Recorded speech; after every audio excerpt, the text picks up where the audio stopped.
પ્રજાસત્તાક દિનની 26મી જાન્યુઆરી છે. એક એવો દિવસ જે ભારતની લોકશાહી અને બંધારણના પ્રારંભનો દિવસ છે. હું આ મંચ પર મારી વાત શરૂ કરું તેની પહેલાં ભગવાનને પ્રાર્થના કરું કે આપનો દેશ હંમેશા સમૃદ્ધિ અને શાંતિની દિશામાં આગળ વધે. પ્રજાસત્તાક દિનનું ઐતિહાસિક મહત્વ. જો તમે વિચારશો કે આપણે આ દિવસને શા માટે ઉજવીએ છીએ તો તેનો જવાબ છુપાયેલો છે. આપણા દેશને સંઘર્ષ અને તેની ઉત્ક્રાંતિની કહાનીને ભારતને 15મી ઓગસ્ટ 1947ના રોજ આઝાદી મેળવી હતી. પરંતુ તે પછી પણ આપણો દેશ તે સમય સુધી લોકશાહી ગણાય નહીં. 26મી નવેમ્બર 1949ના દિવસે ભારતના બંધારણનું મોસાળ તૈયાર થયું હતું અને 26મી જાન્યુઆરી 1949ના દિવસે તે સત્તાવાર રીતે અમલમાં આવ્યું.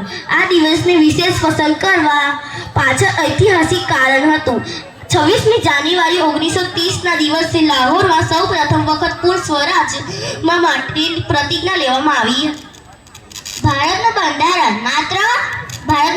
માત્ર કાયદા અને નિયમોનું એક દસ્તાવેજ નથી. તે આપણા દેશની પ્રજાને આપી છે સમાનતા, સ્વતંત્રતા અને ન્યાયના મૂળભૂત અધિકારો. Doctor B.R. આંબેડકર અને તેમની સંવિધાન સભાના દરેક સભ્યોએ એક એવા દસ્તાવેજની રચના કરી જે ભારતના તમામ નાગરિકોને એક સમાન માનવા હક્કો આપે છે, ભલે તે ધર્મ, જાતિ, ભાષા કે પ્રદેશમાં ભિન્ન હોય. પ્રજાસત્તાક દિનની ઉજવણી આજના દિવસે દેશભરમાં ઘણા કાર્યક્રમો થાય છે.